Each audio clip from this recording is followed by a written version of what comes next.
నమస్కారం దుర్గక్క. ఈ నొక్క వినయాలకేమీ తక్కువ లేదు. నమస్కారం. అద్భుతమేమిటో మీ ఇద్దరు దంపతులు కలిసి మా ఇంటికి వచ్చారు. రేపు మా 15 పెళ్లి రోజమ్మా. Many more happy wedding anniversary in advance. నావి అవే మాటలు. థ్యాంక్స్ అక్క. రేపు మేము సత్యనారాయణ స్వామి వ్రతం వెంకటేశ్వర ఆలయంలో చేసుకుంటున్నాం. మీరంతా తప్పకుండా రావాలి.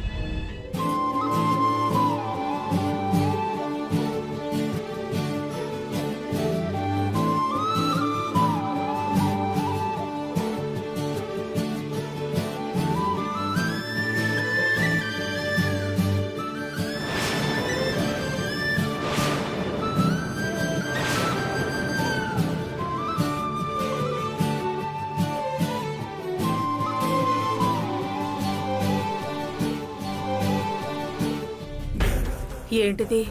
శివంగిలా దూసుకొచ్చి పిలుపులు పిలుస్తోందేంటి? పిలుపులు తప్పకుండా రావాలి. స్వామివారి ఆశీస్సులు తీసుకోవచ్చు. స్వామివారి ఆశీస్సులు తీసుకోవటానికి కాదు, మీ అంతు చూడటానికి వస్తాను. ఏంటి చెల్లెమేం మాట్లాడట్లేదు? అనటానికి ఏముందన్నయ్య గారు? వ్రతానికి పిలిస్తే రాను అని ఎలా అంటాను? తప్పకుండా వస్తాను.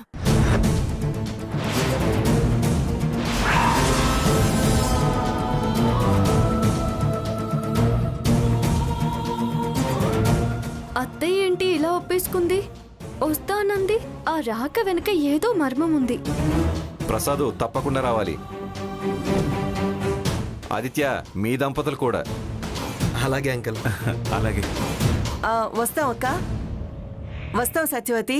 వస్తాం లక్ష్మి. మేము కూడా వస్తున్నాం. పదండి. పదండి దాక్షణి ఆంటీ, పదండి. ఏంటక్క ఇది? అది పిలిస్తే నువ్వు వెళ్తానంటున్నావేంటి?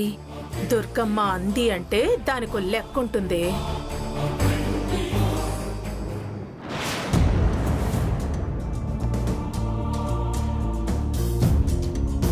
నన్ను చూస్తేనే బుస్సుబుస్సులాడుతూ కస్సున్న విరుచుకుపడే అక్కయ్య అంత కూల్గా, కామ్గా, హ్యాపీగా తప్పకుండా వ్రతానికి వస్తాననడం నాకు అనుమానం కలిగిస్తుంది.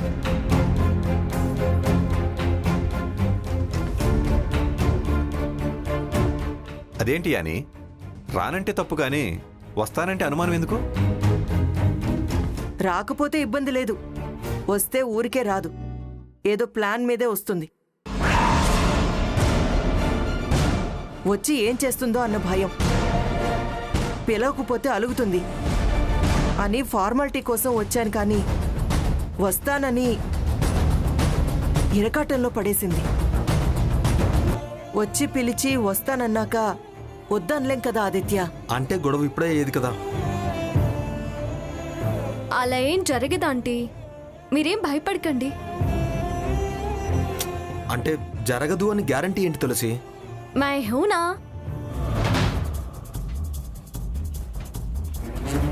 అత్తయ్య ప్రెషర్ క్రియేట్ చేస్తే తప్పుకునే దారి నేను వెతుకుతాను కదా. ఏదైనా చిరాకే. నీ మీద విరుచుకుపడుతుంది. రచ్చ రభస పద్ధతిగా ఉండదు కదా. అత్తయ్య పంచాయతీ నాతో కదా. దాక్షాణి గారిని ఏదో ఎందుకు చేస్తుంది? నేను నిన్ను సపోర్ట్ చేస్తున్నాను కదా. ఆ లక్ష్మికి డ్యూటీ వేస్తున్నా అని కోపంగా ఉంది కదా. బంతి మన మీదకు విసిరితే పట్టుకొని తిరిగి విసరలేమా? అదేగా గొడవ.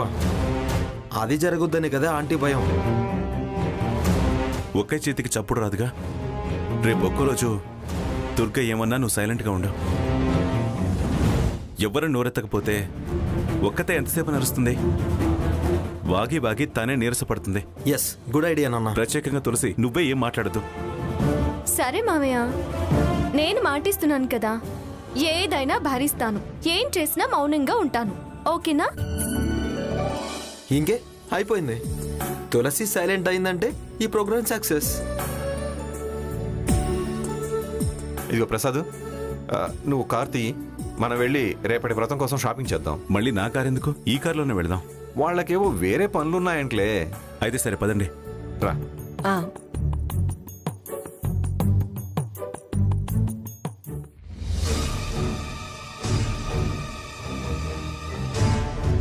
తులసి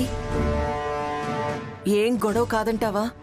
నేనెంత సైలెంట్గా ఉన్నా అత్తయ్య ఊరుకోదు, రెచ్చగొడుతుంది, భరించినా రెచ్చిపోతుంది. మరెలా? నేనున్నాను కదా దాక్షాయణి గారు. మాట్లాడనన్నావు కదా. నేను మాట్లాడను. దుర్గమ్మని ఆపగలిగే వాళ్ళు ఎవరుంటారు?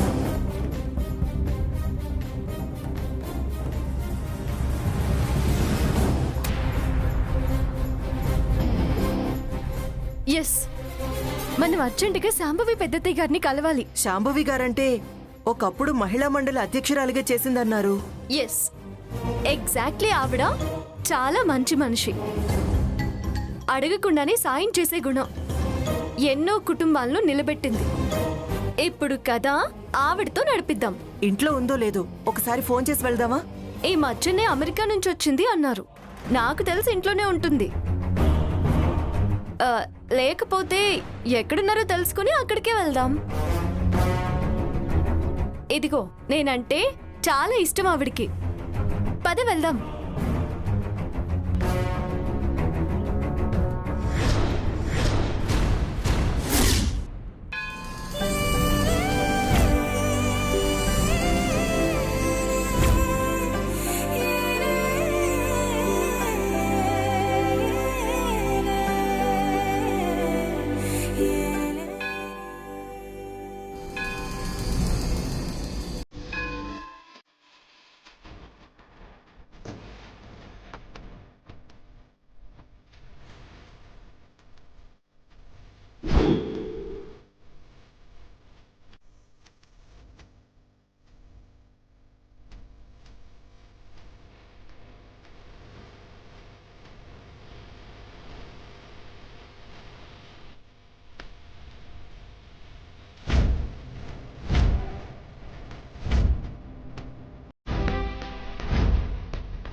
అమ్మ పూర్ణాహుతమ్మ, దండం పెట్టుకుని 3 ప్రదక్షిణాలు చేసి పూర్ణాహుతిని హోమగుండంలో వేయండి.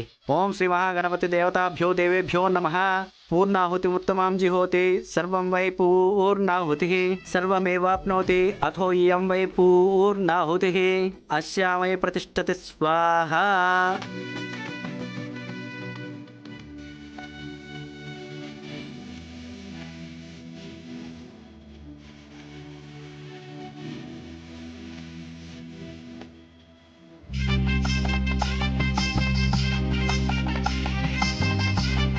అమ్మ, హోమరక్ష పెట్టుకోండి.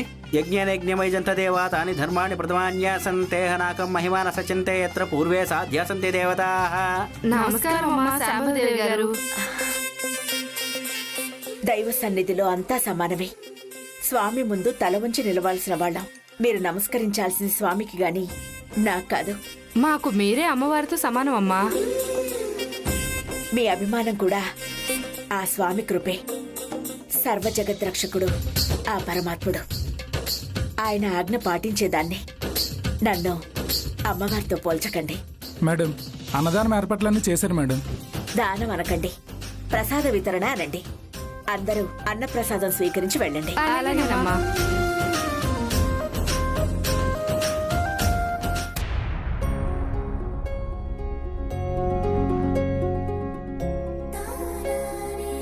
నమస్కారం అమ్మా. నమస్కారం అమ్మా. నమస్కారం తులసి. బావున్నావా దాక్షాయిని? ఆ, తులసి, ఏంటా కొత్త పిలుపు? ఆంటీ, పెద్దత్త అని ప్రేమగా ఆప్యాయంగా చనువుగా పిలిచేదానివి, కొత్తగా అమ్మ ఏంటి అమ్మా? చాలా కాలం గ్యాప్ వచ్చిందిగా. అయితే మాత్రం నేను మారాననుకుని పిలుపు మార్చావా? ఒక్కసారి మనసులో పెట్టుకుంటే మారడం ఉండదు.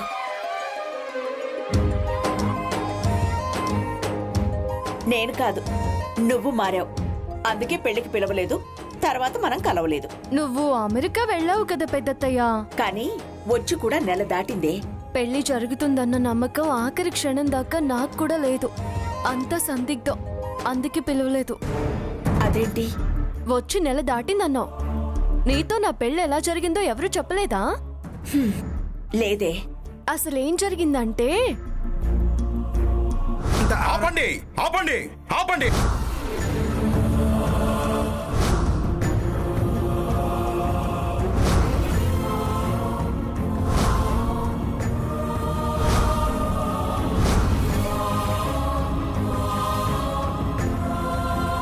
ఇది తులసి ఆదిత్యల పెళ్లి కదా. మీరు వరసతో పుట్టిందే మీ పెళ్లి కోసం, పైగా ప్రేమికులు కాకుండా ఎలా ఆగుతుంది? మొత్తానికి కోరుకున్న వాణ్ణి వశం చేసుకున్నావు, కోడలిగా కనకదుర్గింటికి వెళ్ళావు. వెళ్ళనైతే వెళ్ళాను గాని అత్తయ్య కోడలిగా నన్ను అంగీకరించను అంటుంది. అదేంటి? పెళ్ళయ్యాక ఆశీర్వదించకపోవడం ఏంటి? మెలిక పెద్దత్తయ్య, మెలిక. ఏదో 10 మందిలో పరువు పోతుందని మరో పిల్ల ఆ క్షణంలో దొరక్క వేరే ఎవరైనా అయితే తర్వాత ఎదురు తిరిగితే అని నన్ను పీటల మీదకి ఎక్కించింది. ఆ దేవుడు కరుణించాడు, అమ్మవారు కోరిక నెరవేర్చింది. ఆ దేవుడు కరుణించాడు, అమ్మ కోరిక నెరవేరుతుందని, ఆదిత్య నా వాడవుతాడని నేను పెళ్లి పీటల మీద కూర్చున్నాను. మంచి జరిగింది కదా, మరి మెలికంటావేంటి? తాళి కట్టే ముందే అసలు ట్విస్ట్. ట్విస్ట్ ఏంటి? కన్యాదానానికి మెలిక. అందరం హ్యాపీగా ఉన్నాం. సడన్ గా దుర్గమ్మ మా అమ్మకు దండం పెడుతూ కన్యాదానం చేసే భాగ్యం కలిగించు అని వేడుకుంది. తను కన్యాదానం చేయడం ఏంటి? దానికి చాలా చెప్పిందిలే. పుణ్యం అంది, పుణ్యామ నరకం నుంచి విముక్తి అంది. కన్యాదానం 100 అశ్వమేఘాల ఫలితం ఇస్తుందని, భూమండలాన్ని దానం చేసిన ఫలితం వస్తుందని, ఎన్ని రకాలుగా నష్టపోయిన నేను కన్యాదాన ఫలితం దక్కించుకొనేనా పుణ్యలోకం పొందాలి అనుకుంటున్నాను. దానికి తల్లినై నన్ను కాదన్న నా కొడుకుని నీ కొడుకుని చేసి కన్యాదానం చేసే భాగ్యం కలిగించండి. అమ్మ అత్తయ్య మాటలకు కరిగిపోయింది, ఒప్పుకుంది. అత్తయ్య కన్యాదానం చేసింది. ఎంత గొప్ప మనసు! ప్రియ ఒప్పుకున్నందుకు మెచ్చుకోవాలి. ఏదైతేనే దుర్గమ్మకి కన్యాదాన ఫలం దక్కింది, పెళ్లి శుభంగా జరిగిపోయింది. జరిగింది. తర్వాత గృహప్రవేశానికి వచ్చాము. నా జాతక దోషమో టైం బాలేదో గాని సరిగ్గా కాలు గడప లోపల పెట్టే టైంకి గుమ్మానికి కట్టిన గుమ్మడికాయ టప్ అని ఊడి పడిపోయింది. అత్తయ్య ఛాన్స్ తీసుకుంది, అప్పసెక్ను అంది. పంతులు కూడా శాంతి జరిపించాలి అన్నాడు. ఎవరు ఎన్ని చెప్పినా కుదరదు. అయినా నువ్వు ఈ ఇంటికి కోడలిగా రావడమేంటి? అదే మొదట్లో చెప్పనే మెలిక అని. మెలిక ఇప్పుడు పెట్టింది ఆ మెలిక. ఆ మెలిక పెట్టి కోడలిగా రావడం కుదరదు అంది. కన్యాదానం నేను చేశాను కాబట్టి ఇది నీ అత్తిళ్ళు కాదు అంది. వెనక్కు తిప్పి పంపింది. అంటే దుర్గసలు మారలేదన్నమాట. తనకి నువ్వంటే ఇష్టం లేదు కాబట్టే ముందర కాళ్ళకి బంధం వేయడానికి కన్యాదానం తనే చేసిందనమాట. చాలా తప్పుగా ప్రవర్తించింది. పెళ్ళైన పిల్లల్ని అలా విడదీయడం చాలా పాపం. పాపపుణ్యాలు తర్వాత, పాపం పిల్లలిద్దరిని ఏడిపిస్తుంది. మరో శాంతి పూజ ఏదో చేయిస్తే సరిపోయేది కదా. అన్నీ అయ్యాయి కానీ కానీ ఏంటి? ప్రియ పోరగా పోరగా ప్రసాద్ గారి పంతంతో కోడలిగా అయితే ఆ ఇంటికి వెళ్ళింది. కానీ వీళ్ళ మధ్య జరగాల్సిన శుభకార్యం జరగనివ్వడం లేదు.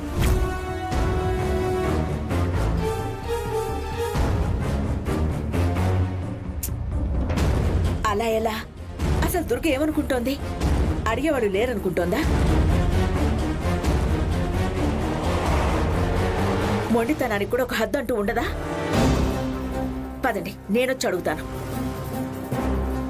అడుగడుగున ఈ అభ్యంతరాలేంటో అడుగుదాం. పద తులసి. నేను చాలా ప్రయత్నం చేశాను. రోజు రోజుకి పంతాలు పెంచుకుంటుందే కానీ కాస్త కూడా తగ్గడం లేదు. అవును, నువ్వు తులసి వెంటేంటి? నేమీదేనా దుర్గని ప్రెసిడెంట్ గా గెలిపించింది తులసి? మీరు జత కట్టారన్న కోపం తనకేమైనా ఉందా? ఉంటే ఉండొచ్చు, కానీ అసలు కారణం నా మీదున్న అయిష్టం. ఆ లక్ష్మిని కోడలిగా చేసుకోవాలి అన్న కోరిక. దుర్గమ్మ ఇప్పటికీ ఆ మాట అంటూనే ఉంది. అదే నా కోడలు అని శపథాలు కూడా చేస్తోంది.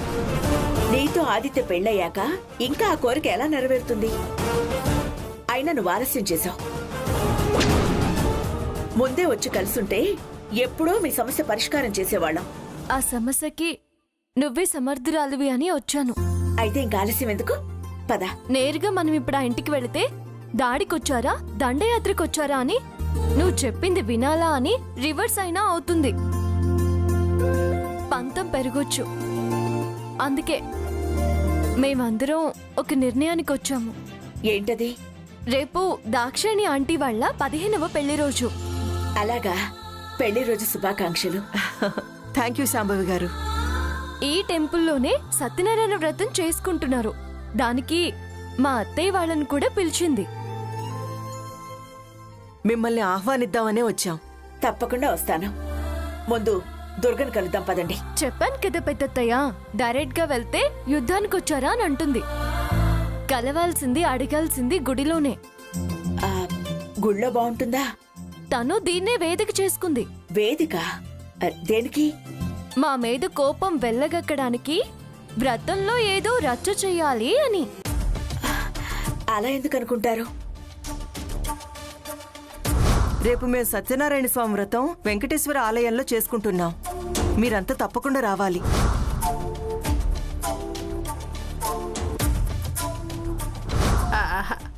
అనటానికి ఏముందన్నయ్య గారు? వ్రతానికి పిలిస్తే రాను అని ఎలా అంటాను? తప్పకుండా వస్తాను. మనసులో ఏదో పెట్టుకోకపోతే అంత సంతోషంగా వస్తా అని అనదు.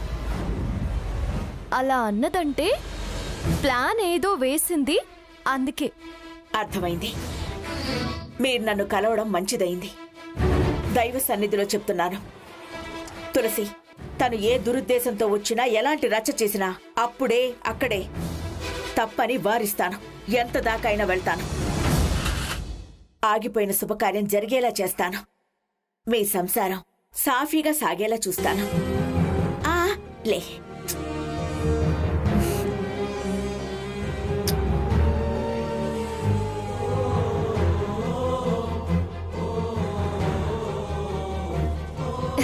పెద్దయ్య, నువ్వు వస్తే ఆ అమ్మవారు దిగొచ్చినట్టే. అమ్మలా దీవిస్తూ నా వెనకాల నిల్చున్నట్టే. మా అత్తయ్య కనకదుర్గ అయితే నువ్వు ఆది పరాశక్తివి. తులసి, అమ్మవారితో పోలికెందుకమ్మా? ఏ అమ్మైనా ఆడపిల్లకి అన్యాయం జరగనివ్వదు. నీకెందుకు, నేనొస్తున్నాను కదా. పద.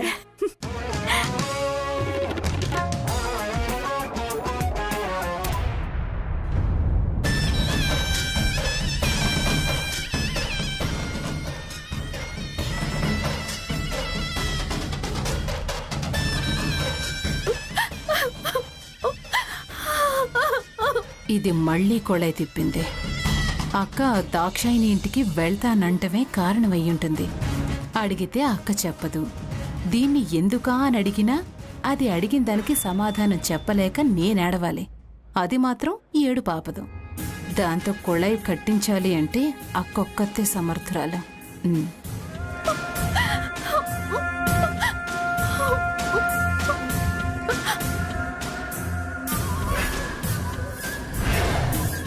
అక్క అక్క, తెలంగాణలో మిషన్ భగీరథ నీళ్లు ఎక్కువయ్యాయంట. లక్ష్మి నెత్తిన బిందెలకు బిందెలెత్తుతున్నారు. భగీరథ ఎక్కువ అవడమేమిటి, దాన్నెత్తిన బిందెలు ఎత్తడమేమిటి? అదే అర్థం కావడం లేదక్కా. ఆ కేసీఆర్ గారు ఈ వైఎస్ఆర్ గారు ఫ్రెండ్స్ అంటారుగా, అందుకే నీళ్లు దీంతో మోయిస్తున్నారేమో. నోరు మొయ్యవే. అసలు సంగతి ఏమిటో చెప్పు. సంగతి అయితే తెలీదు. ఇది నెత్తిన నీళ్లు బిందెలు పెట్టుకొని జంట కుళాయిలు తిప్పి ధారాపాతంగా నీళ్లు కార్చేస్తుంది. బట్టలు సర్దుకుంటుంది. ఇదొకతి నన్ను తిన్నగా ఆలోచించనివ్వదు. బట్టలు సర్దటం, ఊరితాళ్లు వేయటం. పద పద పద. ఇదిగో చూడు. ఏంటిది? లే లే. ఏంటే?